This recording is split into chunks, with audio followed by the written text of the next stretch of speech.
Shutterstock Music.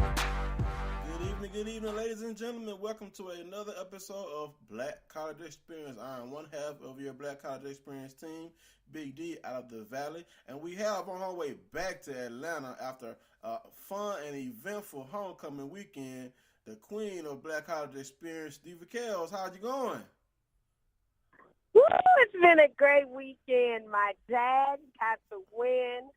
I could be no more than happier.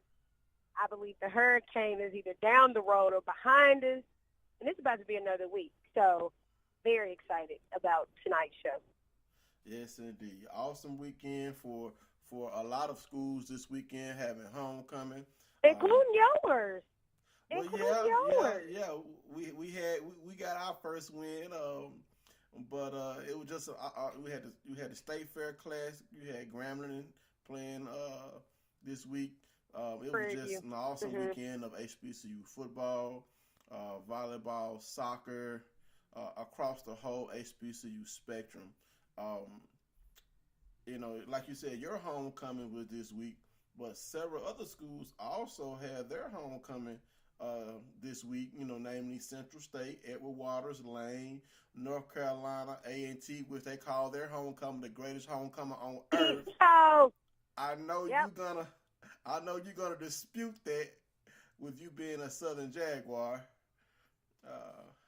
Well, I've heard about G-Ho so many times, and I was actually gonna go down there and try to cover that. I was actually gonna be headed down there and see if we could get some stuff done there. But it fell on the same weekend, and I was like, no, can't do it. So from my understanding, next year it's gonna be the November 3rd, which really still puts me in a position because that's right after Magic City Classic and that's right before Bayou Classic. Right. So, coming off of those games, but I really, really, depending on what happens next year, I really want to see what happens with that, trying to get out into that MEAC conference, even possibly the CIAA, to see what's going on in their conference. Right. And they have Alcorn on this list, but Alcorn's homecoming wasn't this past weekend. No. But hey, congratulations to all the schools who had their homecoming, and shout out to Edward Waters, Kells. Edward Waters out of the Gulf Coast Atlantic Conference got their first victory on homecoming. They defeated absolutely awesome. They defeated UGC, the University of God's Chosen Disciples, of 56-12 for their first victory. Congratulations to Edward Waters. I always want to win on homecoming. I always want to make sure you get that win because no one likes to lose homecoming. Because you have the fans, exactly. Alumni back. You have all types of events going on, so you want to be happy at homecoming. You don't want to lose homecoming. To talk about some other football scores before we jump into the Big Four, Langston defeats Lane 27-21 to remain unbeaten. The Langston Lions are ranked number 9, Kells, and they're just drumming along. I quietly. saw that this week. Yeah, quietly, ranked number 9. Just there's motoring right along in this football season. Also, West Virginia State defeated Kentucky State 35-23, and that was out of interconference matchup, with the SIAC. West Virginia State currently sits at 3-3 after that victory. So congratulations to them for doing what they had to do on the football field. They're in Division II also. So like you said, we don't just cover the Big Four. We go out and try to find HBCUs all over the country that are doing big things. We just lost Kells there, y'all. We just lost Kells. Bear with Kells. Bear with us as Kells comes back. Wow. But moving right along.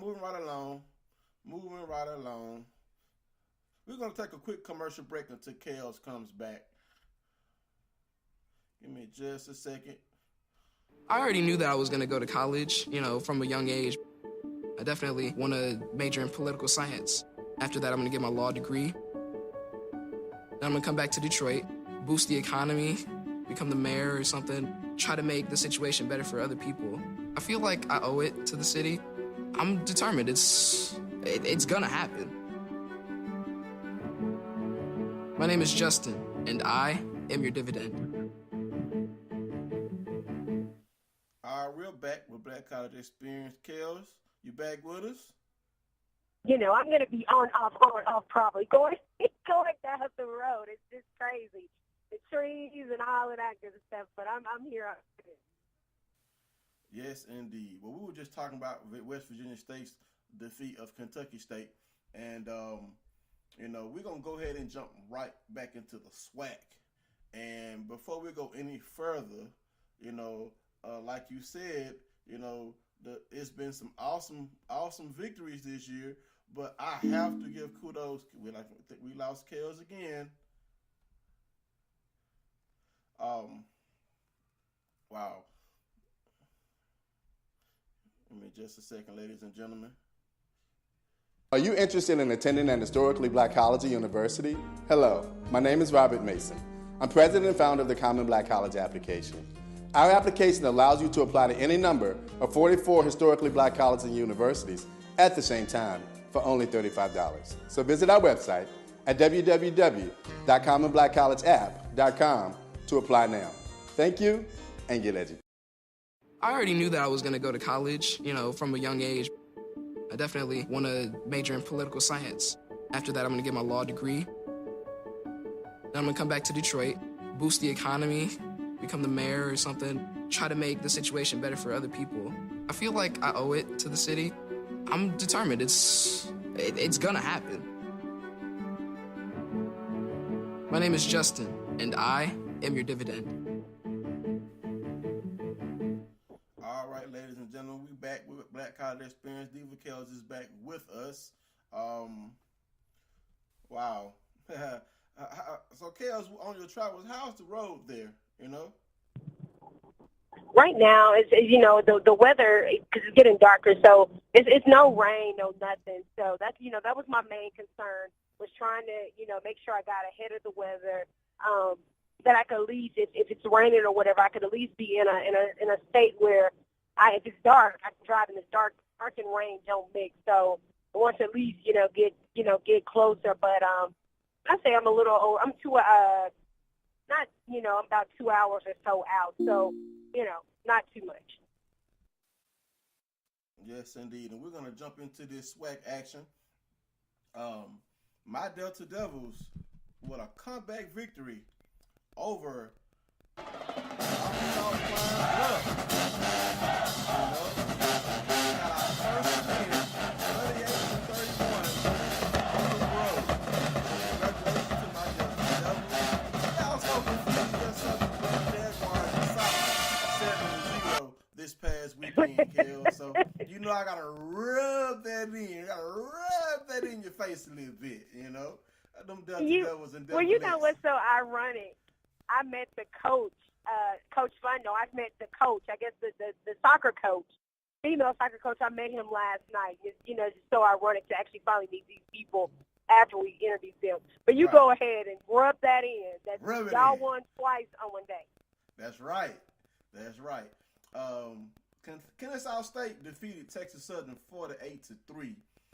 Grambling defeated Prairie View in the state fair. Yeah, that was a blowout. I didn't expect that to happen. Kennesaw State, what are they trying to prove? Trying to beat up on the SWAC teams like this. This is their second win against a SWAC school this year. Are they trying to say they want to join the SWAC? I mean, come on now. They've been beating up on us pretty bad this year. Grambling, like we said, defeated Prairie View in the state fair classic in Dallas, Texas. Your Southern Jaguars defeated Alabama A&M 35-14 for your homecoming. So we gotta get a little extra.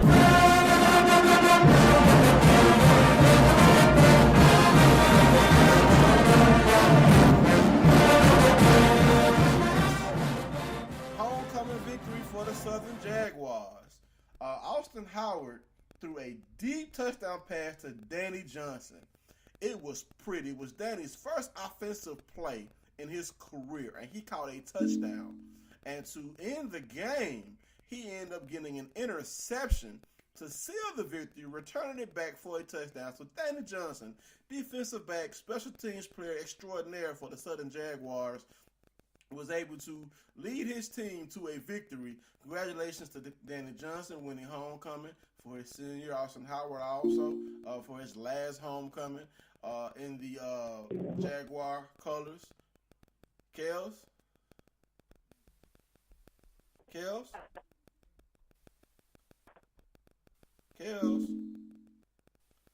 We keep losing Kels, y'all. But we're going to keep going. We're going to keep going on this train. Talk about more SWAC sports before we move on to the other conferences. We're going to talk about some soccer this past weekend and results. Of course, this thing keeps tripping with me. All right. We got the soccer from Friday. Alabama State defeated Howard 4-1. Grambling State defeated Texas Southern 2-0. Prairie View defeats Pine Bluff 2-1. Jackson State defeats Alcorn State 2-1. And like I said earlier, my Delta Devils defeated Southern 7-0 in soccer. Volleyball. SWAC volleyball. Kels, you back with us? Kels, you back with us? Yeah, I'm here. All right. And games from Thursday, October 5th, Alabama State blanks Alabama A&M. We're on volleyball now, 3-0. Arkansas Pine Bluff blanks Southern 3-0. Texas Southern blanks defeats Prairie View 3-1. Grambling defeats Tenerife, Louisiana 3-2, and Jackson State blanks Alcorn 3-0 in volleyball. So, congratulations to these young ladies as they're working very, very hard on the volleyball court and also on the soccer field. We want to make sure we highlight their achievements as they play their sports as well. Jumping over to the MEAC, Kels, this past week had a lot of high-profile games this week. Hampton defeated Savannah State 17-10. FAMU drops a 7-point decision in Norfolk State 35-12.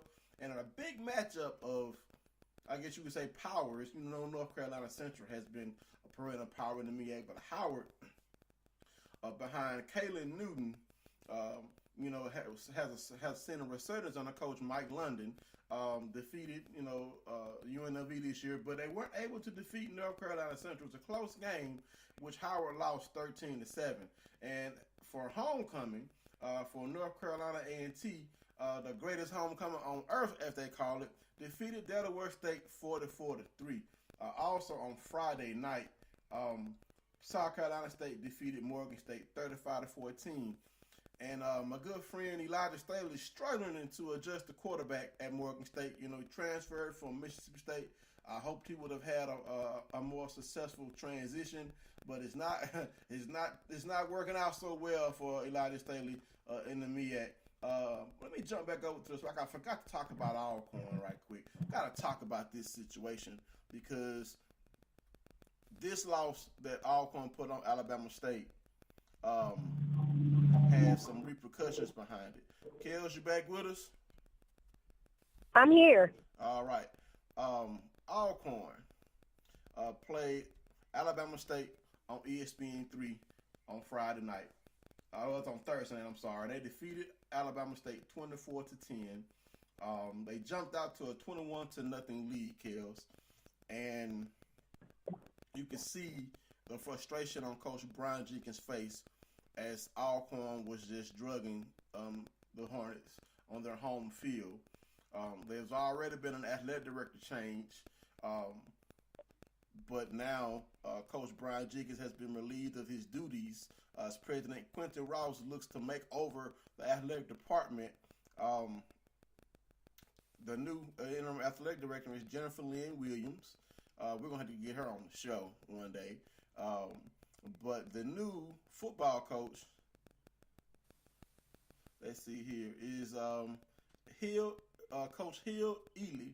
He joined the program in 2015 after a one-year stint as wide receivers coach at Norfolk State. So he will be taking over. Donald Hill Ely will be taking over as the interim head coach for Alabama State. And after the season, I'm pretty sure they're going to go looking for a new head coach. Kels, talk to us about what do you think about this mid-season coaching change by the Hornets? Well, anytime you're put in a position where, I say Brian Jenkins was put in a position where his team wasn't a bad team. It was just a team that they needed him to take into the next level, the next direction. So more than likely, you have a coach that, you at least go through your whole, through a recruiting class. Brian was at Alabama State for 3 years.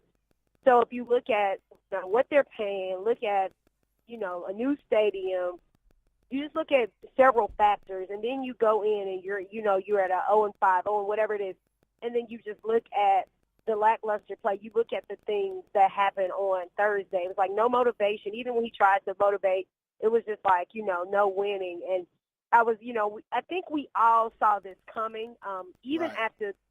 after Melvin Hines resigned. I think we all saw this coming somewhere in the future.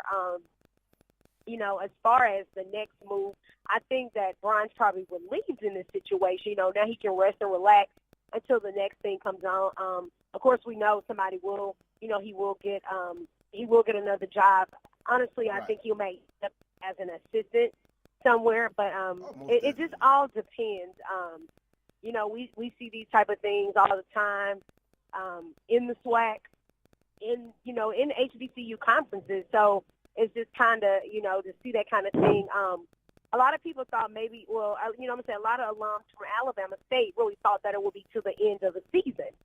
And, if he hadn't made it to the end of the season, which is next month, the contract runs through November 5th next month, it would have been okay. But at the end of the day, it just happened how it happened. And, you just have to pick up, move on, and just hope that the assistants can help the kids that are there, get them through what they need to get through, and that they can also adjust to the change. On top of that, the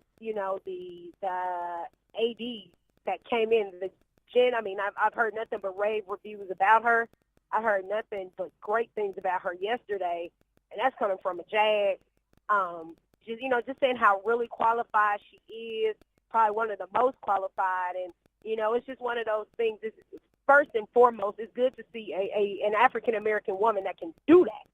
Right. And so when you get in there and you moving and shaking like that, I applaud you because they don't think we can do it. So props to her for being able to get it done. If you can turn it around, whatever it is, but nothing but high hopes. The reins have been passed on, so hopefully, it's a good thing. It's a great turnaround for Alabama State.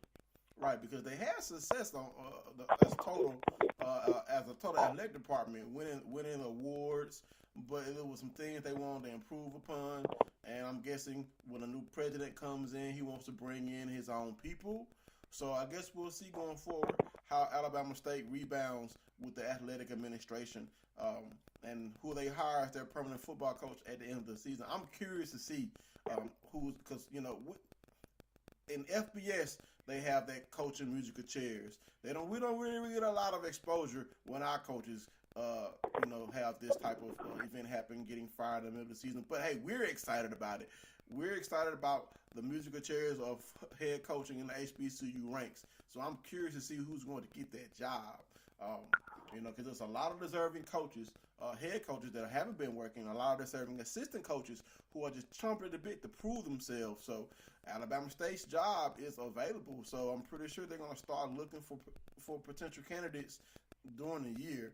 But hopefully Alabama State can, play for pride this year. They're having a down season.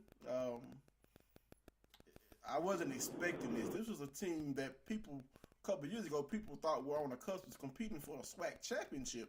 Right. But now, what a difference a couple of years makes. Right. Right. And the hard thing to adjust to and to gravitate is that, a lot of people are like, well, Alabama State, they're X, Y, and Z. Well, the thing is that Alabama State hasn't always been in the position, and even with the other sports that they have, bowling, track, tennis, basketball, men and women, whatever, they have so many other sports that they carry, but the one that's making the money is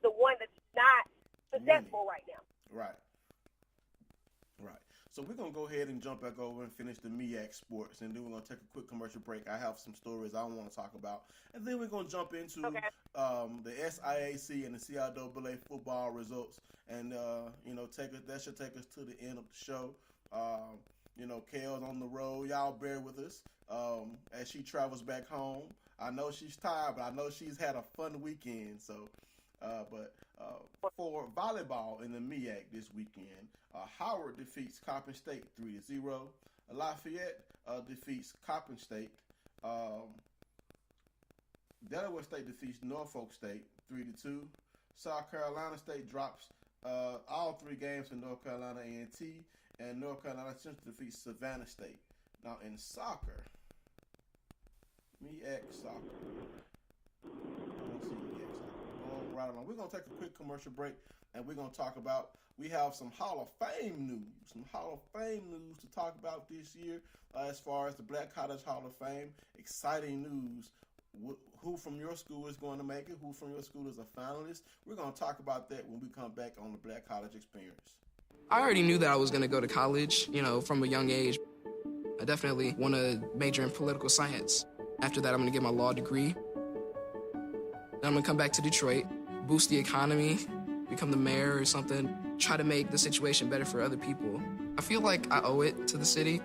I'm determined. It's going to happen. My name is Justin, and I am your dividend. All right, ladies and gentlemen, we are back on the Black College Experience, and the exciting news I was just talking about is the Black College Football Hall of Fame announces its class of 2018 finalists. Everyone knows that Black College Hall of Fame is in Atlanta. Kels has been a couple times. I'm going to get there one day. But they announced their 25 finalists for induction into the Black College Football Hall of Fame. The list includes 22 players and 3 coaches. The finalists were selected from a field of over 150 nominees by a 12-member selection committee composed of prominent journalists, commentators, historians, former NFL general managers, and football executives.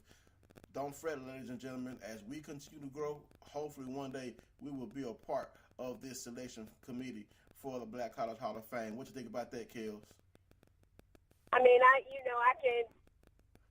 my mind cannot even wrap around some of the things that I can imagine us doing some days. And I think far and in between. I try to think long term. I try to look at the bigger picture. I try to stretch it out. And it's just so many opportunities and so many things that, just even to even be considered, if we could do that, would be just one of the biggest things. So, I think if you think like that, then it can come true. If we're part of the selection committee, I would be honored. I would be completely humble. So, we're going to run down this list of finalists right quick. Joe 747 Adams, quarterback from Tennessee State University. Coy Bacon, defensive lineman out of Jackson State University. Dwayne Board, DE out of North Carolina A&T. Emerson Boozer, running back out of University of Maryland Eastern Shore. Harold Carmichael out of York Southern University, Kels. Raymond Chester, tight end out of Morgan State University. Hugh Douglas, DE out of Central State University. Air Harvey, quarterback North Carolina Central. Thomas Hollywood Henderson out of Langston University. James Hunter out of Grambling. Henry Lawrence out of Florida A&M University. Greg Lloyd from Pittsburgh Steelers, linebacker out of Fort Valley State. Leo Lincoln Locomotive. That's a name. Lincoln Locomotive. That means you better get out of his way. Lewis, running back out of Lincoln University. Frank Lewis out of Grambling. Robert Mathis out of Alabama A&M. Tyrone McGriff out of Florida A&M. Timothy Newsom out of Winston-Salem State. John Taylor out of Delaware State. Harrison Walls out of Grambling State. Johnny Walton out of Elizabeth City State. Eric Williams out of Central State. Rodnell Young out of Alcorn State wraps up the players. The coaching finalists are Bill Hayes, head football coach out of Winston-Salem State and North Carolina A&T. Arnett Ace Mumford out of Southern, also coached at Jarvis Christian and Bishop College and Texas College. Joe Taylor, who coached at Howard University, Virginia Union, Hampton University, and Florida A&M University, all deserving to have completed. They all deserve to be enshrined into the Black Hall of Fame. So we all know that all of them won't be. I can't wait to see who they announce, Kels. Derek. Yes. Derek. Okay. Let me ask you this. When it comes to the finalists of the coach, what do you think about Ace Mumford? It's long overdue. Do you think they're on the 8 ball? That's what I'm going to ask you. Do you think they're behind on the 8 ball or on time? Well, I mean, how old is the Black Hall? I mean, the Black Hall of Fame is not that old as far as in Atlanta. So they have some catching up to do. So when you look at the career of an Ace Mumford, I mean, what he meant to Southern University, he should have been in the Hall of Fame first class.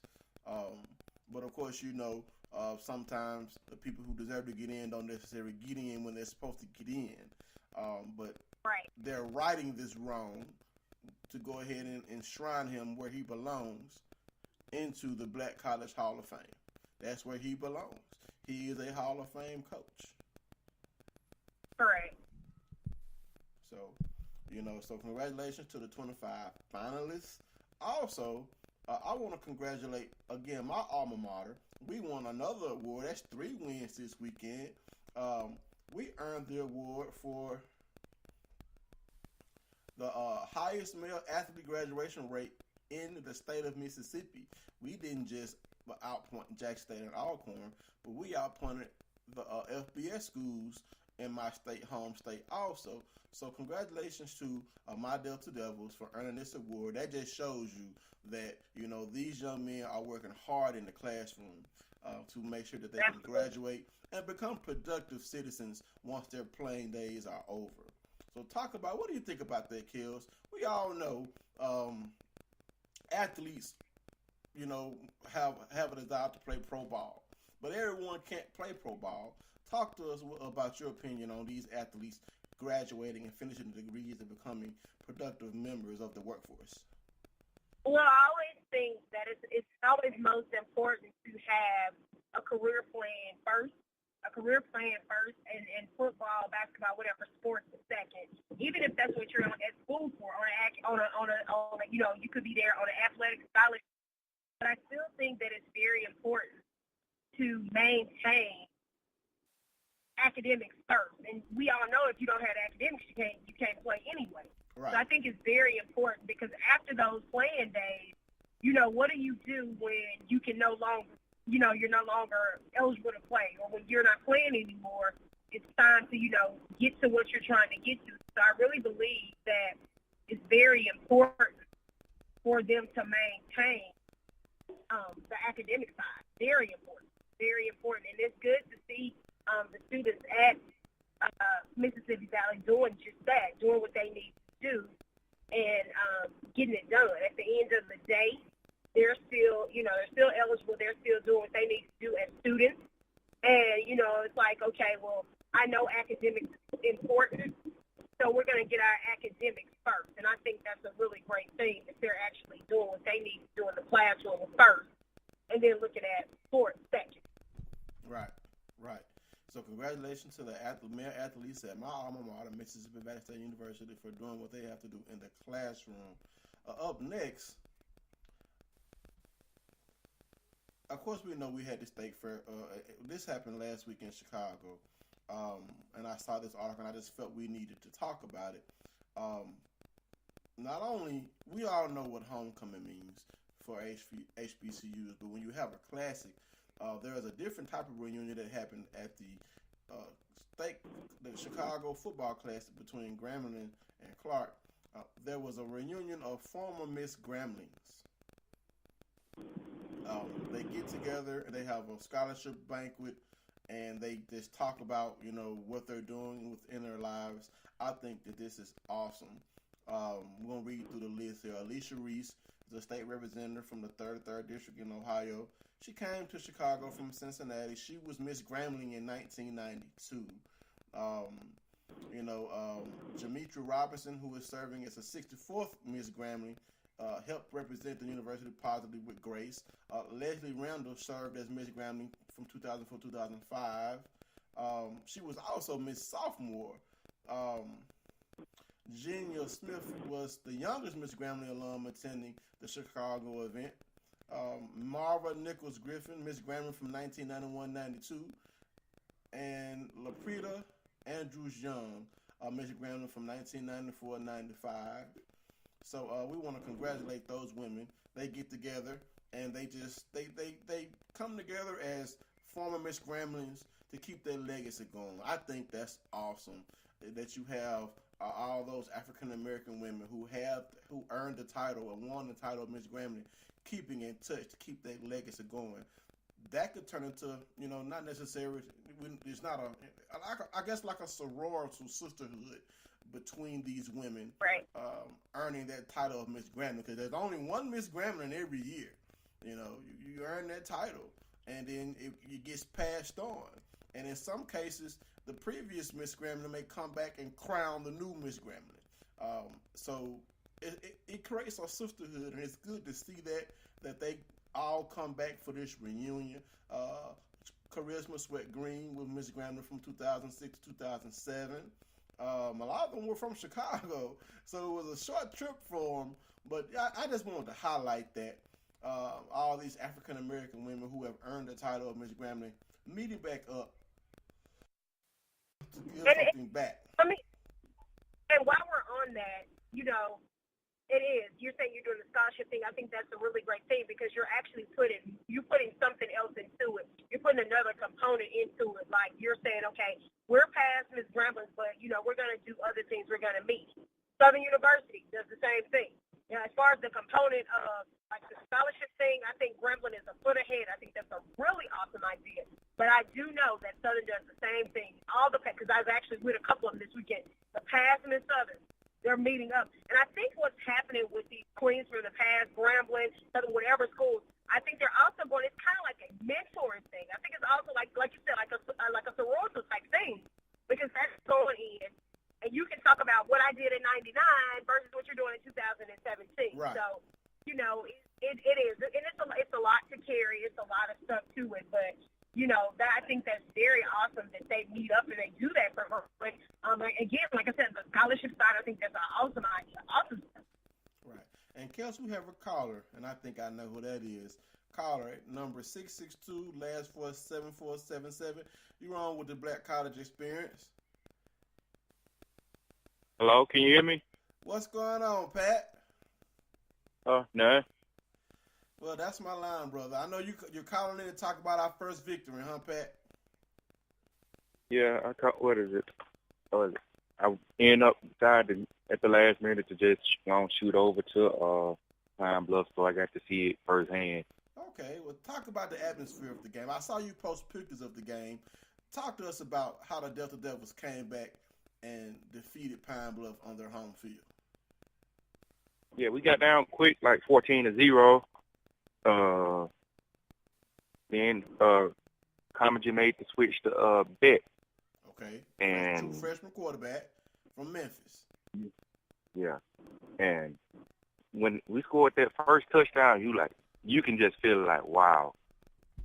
He scrambled around. He was about to got out of the sack. And the reason why he's probably starting is because of his big arm. He launched a pass from the 50-yard line, and there was two receivers in the area, and he put it right in there in between coverage for the touchdown. And it seemed like from there,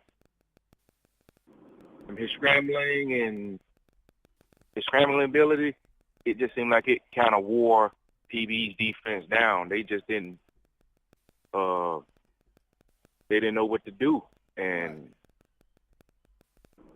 well, we're happy we got our first victory, and we already ran through the SWAC, but I know you went to the game, and it was good to see my Delta Devils battle back. We catch a short end of the stick. We don't win like Southern does. So when we are able to come back like that, You know, I'm making a fun of Kels over there because we know her Jaguars are going to be competing for the SWAC West. But to see my Delta Devils battle back like that and to show that they have that ability to come back in a game, that just shows that we're making some progress. And we may not be able to be competing for a SWAC title right now, but, you know, we do have a SWAC championship winning coach. A lot of teams can't say that. Right. Yeah. Right. Yeah, I mean, this is what I told last week. Look at the schedule. If we beat Alabama A&M, people don't know this. We done beat Alabama A&M the last 2 times we've been there. Right. Yeah. If we beat Alabama A&M, we're going to be probably favored in the rest of the games all the way out until we meet Alcorn. Boy, would I love to get an upset win over Alcorn. And speaking of Betts completed 17 of 27 passes for 272 yards and 4 touchdowns. Now, we already know that Cam Newton's little brother plays at Howard, but Dwayne Betts' his nickname is Little Cam Newton. So to have 2 players who play like Cam Newton at HBCUs, I just think that's an awesome feat. You know, the bat led his team back from that deficit. I mean, as a true freshman to play like he played. I mean, look out Alabama A&M. Look out Jackson State. Delta Devils are coming. So I'm glad we don't have, I would love to see what happens if we played your Jags this year, Kels. I would love to see what would happen. Nothing? Nothing. Nothing. Yeah. Nothing. See, nothing whatsoever. Yes, indeed. You don't think we would stand a chance against your Jags? Now y'all acting like Alabama A&M. Now y'all acting like A&M. Don't do that. Don't do that. But honestly, all jokes aside, it's really good to and Derek can tell you this has been my plea for the longest. If everybody in this conference can compete, I want everybody to be able to compete. Valley is like at the top of my list. I was like, if we can get everybody, because it's no fun when only 1 or 2 schools in the conference can compete. Don't tell that to Alcorn. It's fun for the fans. It's fun for the people that went to those schools. But I never want to see it where it's just a Grambling competing, an Alcorn competing. You know, it's like you got 10 schools in a conference. It feels good to them, but it says a lot about your conference when only 2 or 3 schools can compete and the rest of them can't. So I don't think I don't think it's, you know, we'll laugh and joke about it, but I don't think it's really a laugh and joking manner. I think that everybody should be able to compete when it comes to any sport in the SWAC. Everybody when it comes to it. I don't care what sport it is. And this is like I said earlier. Okay, Valley may not be competitive in football, but guess what? They beat Southern, as he just said. They just beat them in soccer 7-0. I know just 2 weeks ago they did cross country. So it's a lot of other areas that they are competitive in, but because we put so much focus on football, that's we the think money that's sport. the only thing. That's the money sport. But let's look at this week's games in the SWAC coming up. Like Pat just said, we play Alabama A&M in Huntsville this week, coming off drubbing by Southern. We hope y'all beat them up pretty bad, Kills, because my Delta Devils have momentum. I'm going to roll with my Delta Devils in this game. Who you picking in Alabama A&M versus the Delta Devils, Kills? I'm not picking. Don't do that. See? I said this, if Valley can play like they played this past weekend, they will stand a chance. So at any given moment, any given day, anything can happen. And it's not to say that they can't compete. If they competed this weekend over Pine Bluff, then they can compete against Alabama A&M. You're right. All right. P, what do you think? You think the Delta Devils going to come out victorious? I'm just hoping they carry the momentum. Like I said, when I did the thing with PB, I said, throw that score out from last year as far as 44-7. I think they had checked out. It was going to be a close game. Right. I think it's going to be the same thing with Alabama A&M. I mean, they're going to be kind of upset that they got embarrassed by Southern. I think if Valley's defense can play like they played against TB and upset the freshmen, upset Glass, then I think Valley, they'll be in good shape. They've also been playing quarterback May also. I think he's more of a mobile option than Akil Glass. When I saw Damian May in there, he was running the option. So when they want to run the ball or they want to have a change of pace, they will put May out there to give a different look on offense. Texas Southern versus Alabama State. This is a hard one. I'm gonna go like Kills. I don't want to pick. Do I have to? But if I had to, I'm gonna go ahead, Kills. You going with Texas Southern? I'm gonna say Texas Southern. I'm gonna go with Texas Southern this week. PP, what about you? Well, you know what? Let me take that back. You about right. That's about a hard one. If anybody watched Alabama State against Alcorn on Thursday, and I watched it twice. I watched it the first round, and I watched it at 3 o'clock in the morning because I had to see what I didn't catch. Right. If you watch them, they did not play the first 2 quarters. There was a lot of missed opportunities where they could have at least secured that game. They could have won that game. There was a lot of missed opportunities. Right. And, defense is not doing things, not into the line of scrimmage. It just wasn't happening. But I really believe if they play like they played the last 2 quarters, they'll have a chance as well. So I'm going to say Alabama State in this case. Well, they held Alcorn to 3 points in the second half. So if you erase Alcorn's first half, Alabama State wins the game. But football is 4 quarters. It's good that you thank you for bringing it up because I'm going to pick Bama State too I'm going to steal from you based off your analysis and based off Alabama State's second half because I posted in the second quarter, time of death, second quarter. Then in the third quarter and fourth quarter, Bama State started showing some life. I mean, they had a couple long runs. They scored a touchdown. The defense was stopping Alcorn, but they just ran out of gas. PP, what do you think about this game? Texas Southern or Bama State? I'm going to go. I know I'm picking Bama State, by the way, but Texas, that probably if Jenkins was the most disappointing coaching so far in this way, I think Haywood is definitely number 2, without a doubt. Him and Hughes, both with Division I pedigree, Division FBS pedigree. Not getting it done. Alcorn versus Prairie View. This is it could have been a potential SWAC championship matchup had Prairie View been able to take care of business against Grambling. Alcorn is hungry. Even though they played a lackluster second half against Alabama State, they have the talent to put Prairie View away. We know Prairie View can score. We know they can score in bunches. I'm on roll with the Braves. I can't believe I'm saying that, but I mean, I want to be right. So just because I don't too much care for Alcorn, I still have to pick who I think is going to win. So I'm going to roll with the Braves. Kels, who are you taking, Alcorn versus Prairie View?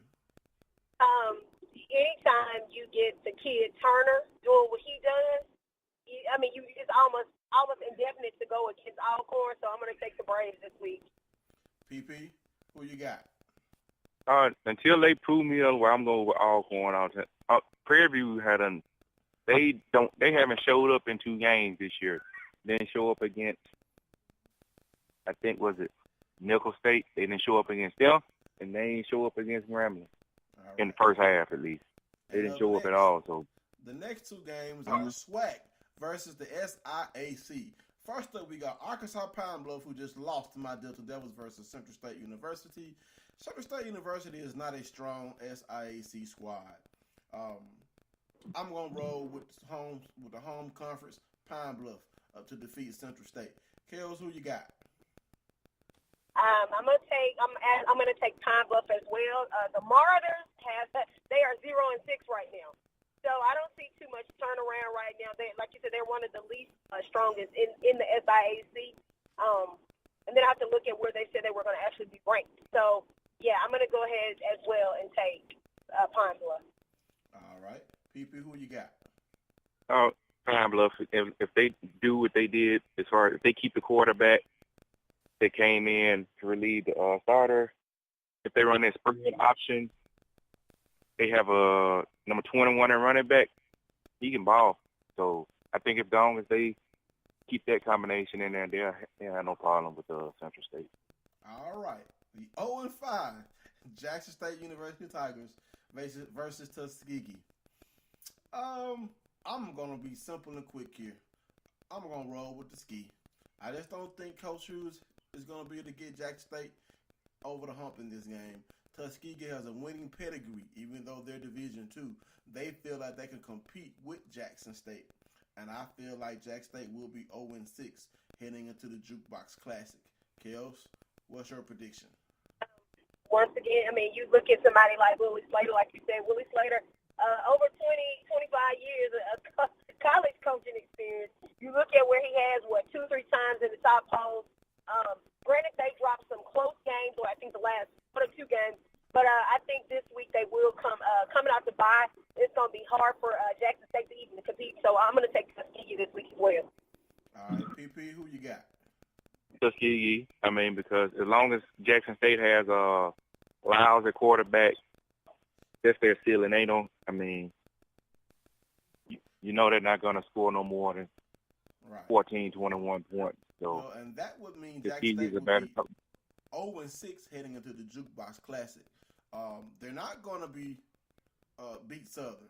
Then they play us, Pat. If we beat Southern, could that hot seat get under Hughes hotter? I mean, you already have one mid-season coaching change with Brian Jenkins at Alabama State. I'm on the record of stating that Coach Hughes needs more time. But no one thought Jackson State would be this bad. I mean, 0-5. And then going up against a tough Tuskegee team, I'm not picking them to beat Tuskegee. I'm not going to pick them to beat Southern. I'm definitely not going to pick them to beat my Delta Devils. We always play Jackson State hard. We play them tough.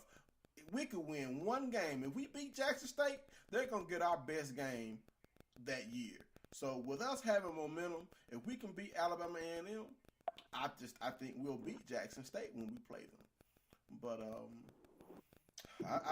I would like to see Coach Hughes have another year, but that hot seat's just getting too hot, I think. Just getting too hot for him. All right, so now we're going to jump over to the CIAA in football. And we had an exciting week of football in the CIAA this week. Virginia State blanked Elizabeth City State 56-0.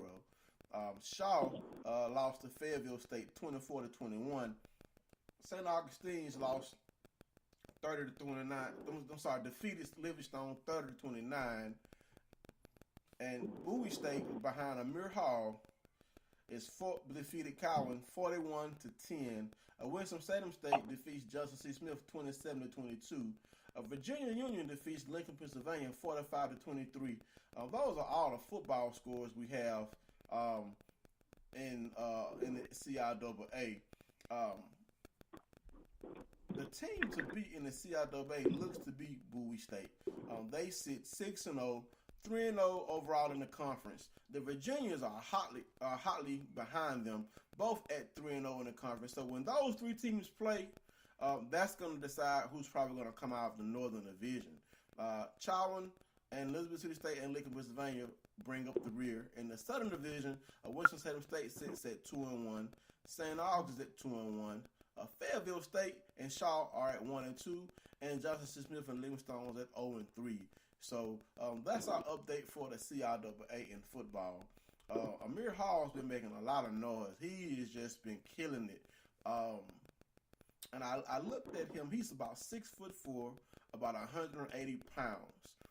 Kind of smallish for a prototypical NFL quarterback, but he's the same size as the starting quarterback for the Florida State Seminoles right now. And Amir Hall has been winning. I want to talk about this, you all, before we go. We got about 10 minutes left in the show. Wait. So before you go like deeper into football, want to highlight the fact that the CIAA is also getting ready to kick off. Of course, the biggest thing of their season is basketball. That's their thing. So tickets are on sale right now, and that's another thing that I want to ask you. ask both of y'all about. Over the time, it seems that event, it does not have the momentum. And we all know when it's event, it has the game is the actual reason for the actual tournament. But you have so many things going on, parties. I mean, so much stuff going on, parties, promotions, so much stuff going on around the CIAA. It's kind of like people forget the CIAA, the actual event, and it's not getting the attendance numbers that it needs when it comes to it. So I think they're trying to push and promote it early and let people know. But what are y'all thoughts on that whole thing with the CIAA and the attendance? Well, we talked about this last year also. I think fans need to start attending the events. Yeah, the actual game. Yeah, you want to enjoy yourselves with all the external events, but here's what I think should happen. You have all those events going on before the game. During the game, you shut all that down, and you funnel all that traffic into the actual game. Because why are you having events happen during your tournament, during the actual games? You want to funnel all that traffic into the arena. So if that's the case, if they can stop having events going on while the games are being played, I think that will impact attendance positively. Then you have your big after party afterwards. But during the game, everybody come and watch the game, support the players. Even if you didn't go to one of the schools that's playing, come support the players. Come support the league because they need that revenue. They need that ticket revenue to make money. And also the players want to see people in the stands. They want to feel like people care about them playing hard like that. I mean, even if fans don't come, the players are gonna play. But it's better if you have a packed house full of crazed fans cheering, every time you make a big basket or every time there's a hard foul, when you hear that woo, wow, that just infuses life into the game atmosphere. What do you think, PP? When you get the CIA it's an event. That's what the SWAC has to do with their championship, their tournament, but it just didn't work out. It's become bigger than basketball.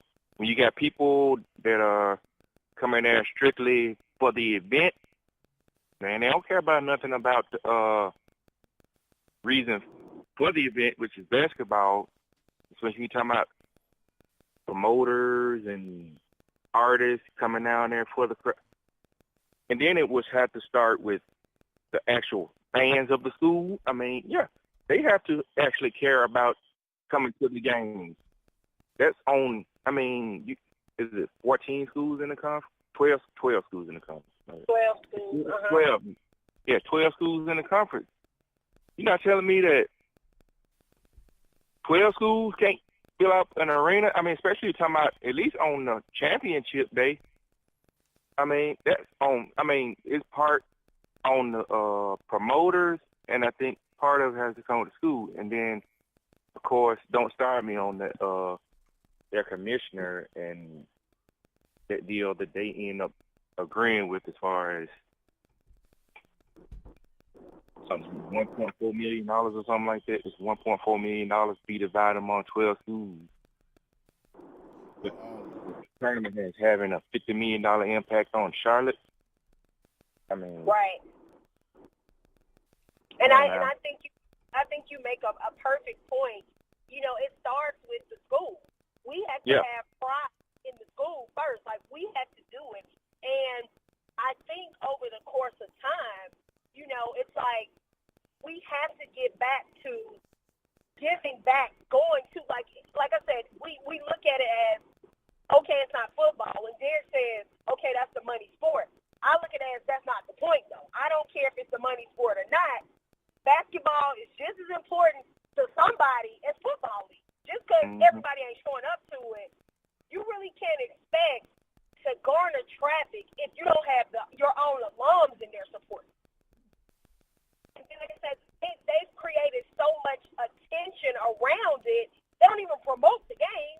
They promote all the other activities. And I mean, honestly, I had a guy say to me, he said, I didn't even know that it was a basketball game centered around it. I thought it was all party. No, it's an actual event. So you have to be. Kels? Then we lost Kels. Kels, you there? I'm there. Okay. We lost you. Go ahead and repeat that last statement. I was just saying, I actually had a guy to say that he did not know that, that it was actually a basketball game. He was thinking that it was all party. And I had to tell him, I was like, being HBCU alums, we know. But they have created so much buzz around the party scenes and all of the nightlife, they don't even really talk about the game. And that's the whole point of people coming there. People are traveling to go party. You need to go travel and put your butt in the seat. Right. Yeah, and I think that, I don't know if they can put that toothpaste back in the tube as far what the SWAC was doing as far as, they have like official stuff that was recognized by the SWAC as far as after parties and stuff like that.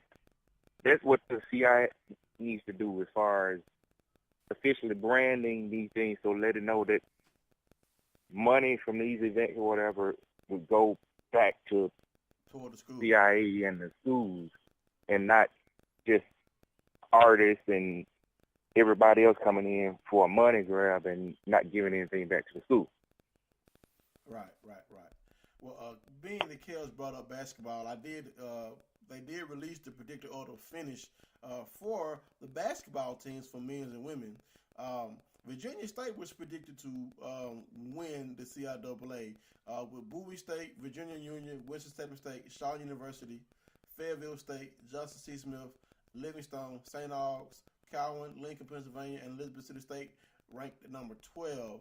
On the women's side, Johnson C. Smith was picked to be the champion, followed by Virginia Union, Bowie State, Virginia State University, Shaw University, Cowan University, Livingstone College, Winston-Salem State, Fayetteville State, Lincoln, Pennsylvania, Elizabeth City State, and St. Aug's. So, everyone knows October is in the middle of football season, but basketball season is getting ready to start. So, with the predicted finish being put out, and then us talking about the tournament upcoming, we just hope that fans start supporting the tournament, going to the game. Yes, you want to go to the parties. Yes, you want to go to restaurants and eat, but start going to the game. Go to the game. Become a spectator of the game. The worst thing you want to be is an athlete, and you want to see there is no fans there. I mean, even though you still got to play the game, regardless if there's anybody in the stands or not, you still want to have fans in the stands. It just creates an atmosphere. It creates something that's special, y'all. That's what I think about that. That's right. All right. But I want to close out talking about Amir Hall. This young man has been lighting up the CIAA for 2 years. Last year, he threw for 3,500 yards and 30 touchdowns, ran for 264 yards and 9 touchdowns. Now he's back on a mission to win a championship. He's just a junior. So far, he's thrown for 1,983 yards, 24 touchdowns. He's ran for 292 yards and 6 touchdowns. He's 6'4", 180-pound junior. By the time he leaves Bowie State, he should own every passing record in the history books at Bowie State. And I hope he gets a chance to get drafted. That's why I want to talk about him, because he's under the radar. I mean, he is putting up huge numbers. And, back in the day, you had players get drafted out of Division II. Now, we're struggling getting players drafted out of the SWAC. What about some of the young men who are toiling in the CIAA and the SIAC? We had Grover out of Albany State last year. We had a few guys get free agent contracts. But when you have a quarterback, I mean, I just hope he gets a chance to showcase his skill set at those all-star games, because once he gets to that, he has another year of college football left. But just seeing this kid's development, he was thrust into the starting position because of an injury. He replaced an all-conference quarterback and did not get the job back. That guy's still on the roster. He cannot get the job back from Hall. I just wanted to highlight this young man because, you know, he is doing something special at Bowie State. He is on a mission to lead his team to the championship. They've already defeated Winston-Salem State during the regular season. If things keep going the way they're going, if they keep winning, they'll probably meet up again in the CIAA championship game, but they got to get past the Virginia schools. So I just wanted to highlight Amir Hall. Last year, you know, he had an outstanding year, have another outstanding year this year. I just wanted to give the kid some shine because he's doing it on the football field. Kels, you got anything else? All right, so next week, of course, this week coming up, it is Albany State's homecoming. It's also, as many do not know, Morris Brown's homecoming. So I will be tapping into both Morris Brown and Albany State this week. I am set to be in Albany this weekend to cover their game, as well as I said, to get some highlights on what's going on with Morris Brown. Of course, they don't have a football team, but the special treat next week is that we do have former football players that played for Morris Brown. So we have Maceo Hurd and Emmanuel Glaze just going to join us next week. Double interview. They both played for Morris Brown. For people that know, Morris Brown is a special place in my heart. It's an overwhelming feeling when you see some of the stuff that's going on. I see it firsthand. Of course, I got to capture more of it this week. But, yeah, they will be joining us. And also, third person, Jeff Wright, was a former drum major. So we're going to get some highlights of what's going on with Morris Brown, what's the state of Morris Brown, what it was like, and how they got to where they are now. Right. Because, hey, I remember Morris Brown being in school in drumline, you know, and they was crunk in drumline. They were the school. You know. That's it. That's our time. That's it. All right. Make sure you check us out next week, next Sunday at 7 p.m. Eastern Standard Time. I'm Big D out of the Valley, and this is Keisha Kels out of Southern University. And my line brother PP, also out of the Valley. Check us out next week. Peace out. Good night.